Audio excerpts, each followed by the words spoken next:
Gold, the ultimate safe haven, or at least that's what we've been told. But how do we interpret that phrase? And what does that mean? What does that guarantee us? Well, one thing it does not guarantee, and that is that gold will increase in value. I'll explain that and the expectations for gold as we explore.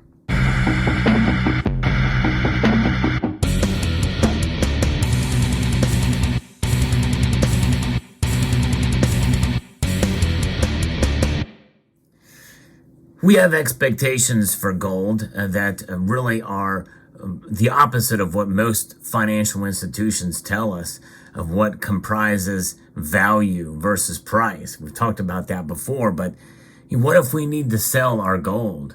In very extreme cases, we can find ourselves maybe losing big time when we need to sell in a desperate situation, especially if the individual or institution that we sell doesn't really understand the value of gold based off of the spot price or anything else. In desperate times calls for desperate measures in many cases, and sometimes people lose out a lot. Not only if spot price falls dramatically, but if you take gold, for instance, to a pawn shop who is relatively shady, and they see your desperation, and you sell your gold, you may get a lot less than spot price for it.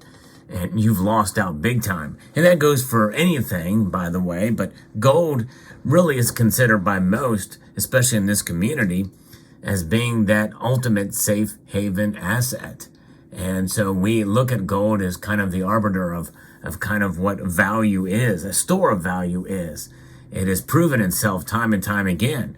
However, it will not increase. Well, it's not expected, and it's no guarantee that it will increase in value. And so if we pick that phrase apart a little bit, it's about just being realistic about the metal. I do like to look at contrarian points of view from time to time. If anything, it's an exercise and it's a thought process and an exercise in kind of challenging, the standard and the status quo, even within some of the alternative media out there, or media sources that like to pump up the price of any given asset class or what have you. Just as the case that, with there's no guarantees in life, we've all heard that phrase. But what about the idea of this notion that gold is going to make you rich? And people think that, hey, if you stack precious metals, you will become rich. It's not necessarily the case. In fact, all it really is it's about parking your money. And what I mean by that is, well, you take a car and you park it someplace. You can take a nice sports car, and you can park it somewhere. And if you park that sports car, it's not moving. It's staying. It's static. It's right there, and it's not going anywhere. And that's the same thing with your money. You're parking it, and while that car is parked, it's not getting dinged. There's no rocks hitting it from a truck in front of it that may have a piece of gravel that falls off and hits the body, losing its value. It's protected. It may be in a garage and the like, but that's what we want. We park our money. We preserve its value. And you can't park your dollars, by the way, because when you park your dollars, all that does is it just means that the dollar is sitting there losing value by design every year. By the Federal Reserve, their target of inflation is 2%, which means that this dollar will be worth 98 cents under normal market conditions and economic conditions next year. That's a losing proposition. So you take these dollars and you transfer them and exchange them for gold, and you hope that it will it'll park your money in that regard to the value that the gold has. What does that mean? That means that gold is not guaranteed to increase in value, but gold is guaranteed through the course of a long period of time to maintain its value, which is a very big difference. It's about expectations, realistic expectations. It's about, well, dare I say it, mediocrity. And I'll expand upon that in maybe a different video. But the thing is what do we do? When we look at gold as that safe haven, as an insurance policy, if you will, and by the way, a car like this, you would definitely want to have insurance on, right? A full coverage in case it wrecks. These supercars definitely are worth a lot of money, and I'd be very nervous driving them out for the reasons I mentioned before. But nonetheless, gold is a metal that essentially will preserve your value. And it preserves value in general, preserves purchasing power. It's like an insurance policy. And when you think about it as an insurance policy, you understand that insurance policies don't increase in value, they maintain their value. And that gives you a little bit of a more grounded perspective on the value of any particular asset class. Now, if you put money into Bitcoin or stocks, well, you are hoping to make money on those to increase your value, increase their value. A stock or dividend or what have you, they can increase in value. That's what investments do. That's what they are for. And by the way, this is why I don't like to consider gold as an investment, because investment, the word investment in the financial sense, has this sort of idea of, increased value, of making money, of increasing wealth. No, this is about wealth preservation, plain and simple. Gold has proven itself time and time again to be less volatile than other asset classes, including silver, and it's maintained its value for far longer. Of course of time, especially over the last 20 years or so. We've seen it reach near all-time highs multiple times within the last few years here, and I think that's something that we can bet on keep on happening. Now, I'm not saying that it won't happen either. There are times and ways that gold can increase in value, and in reality, one can make a cogent argument that silver can also increase in value as well too. It depends on the individual, how and when you buy. And that is something that we have to understand, folks. How and when you buy are incredibly important as to the wealth, not only for wealth preservation aspects of gold and silver, but also for potential for an increase or decrease in value in your hands based off of the money that you put into it, because it really is an individual situation. The metal itself is it doesn't do anything. It doesn't have an agenda. It doesn't care what price you bought it at. But the very existence of the metal, the historic or intrinsic value of the metal, is something that is transparent and is calculable, at least at some level, maybe not precisely, because again, it just depends on the individual. But nonetheless, if you bought gold at its all-time high and you sell when it's a couple of $100 lower, whether it's 1 year from now or 3 years from now, it's a losing proposition for you and you've lost value. The exact opposite could be true. If you were to buy gold at, let's say, at $1,700 an ounce and it goes up to $2,100 an ounce, and you sell, and you've made some money, and you may have even beat inflation at that time.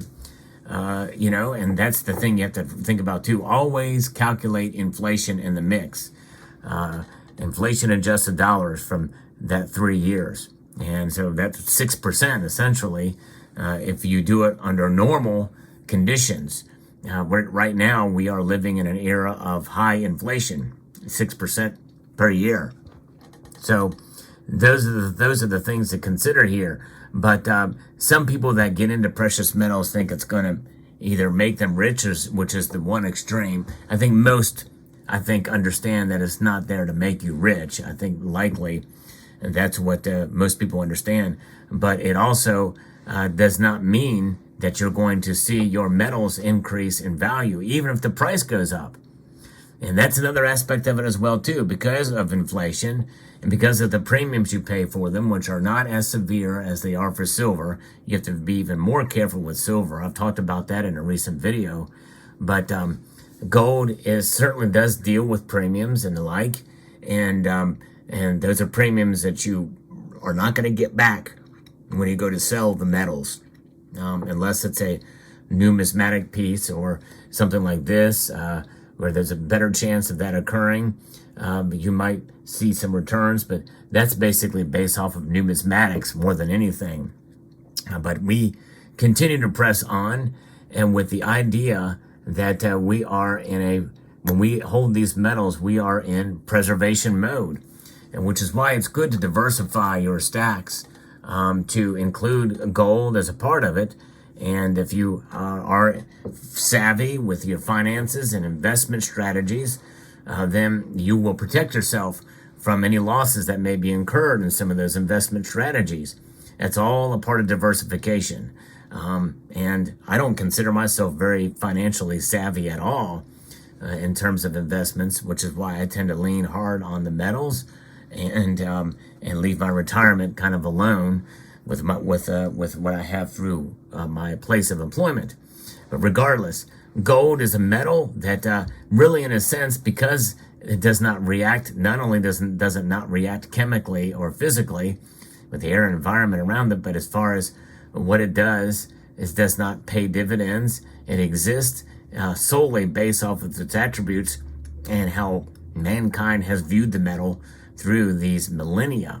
And so, therefore, if you have that understanding and keep that in mind whenever you make a purchase of a gold piece, you can do very, very well with any given purchase that you make within a matter of months or minutes, maybe a time, or you could lose out big, which means that you have to take in turn, you have to evaluate, you have to dollar cost average across your purchases and understand that it's not necessarily about making money on any given purchase. It's about wealth preservation through the course of time. Because in the end, the dollar is going to be either reset or it's going to be revalued. And who knows what gold is going to do under those conditions, or how gold will be valued under those circumstances. Now, many people feel that gold, even though it's touched almost $2,000 an ounce here again recently, many people feel that it's going to take a while before we see gold, before we see the dollar and the gold have this correlation or this revaluation here, and who knows what that's going to look like. But nonetheless, it's about being realistic, but also being confident that when you do buy gold and accumulate and add to your stack, you're doing the right thing, and you're separating yourself. You're being your own central bank, as I've mentioned in a prior video. And to me, that is invaluable. And gold, you'll get to a point in time where you'll really start to count your wealth in ounces instead of dollars. And it really doesn't matter what it does or if it will increase. But the thing is no guarantee as far as for you it will increase in value. In fact, I can tell you with the utmost confidence that gold, in terms of its historic and intrinsic value, will never increase in value, and it will never decrease in value. It is a sustainable store of value in and of itself that's standalone, apart from being measured in these dollars. So when you have that paradigm shift of thinking, it makes it all the better and more confidence every time you buy an ounce of gold, no matter what the price does. So let me know what your thoughts are in the comment section below. I'd like to extend a multitude of gratitude to you all for taking the time to watch, and to encourage you to please rate, share, comment, and subscribe.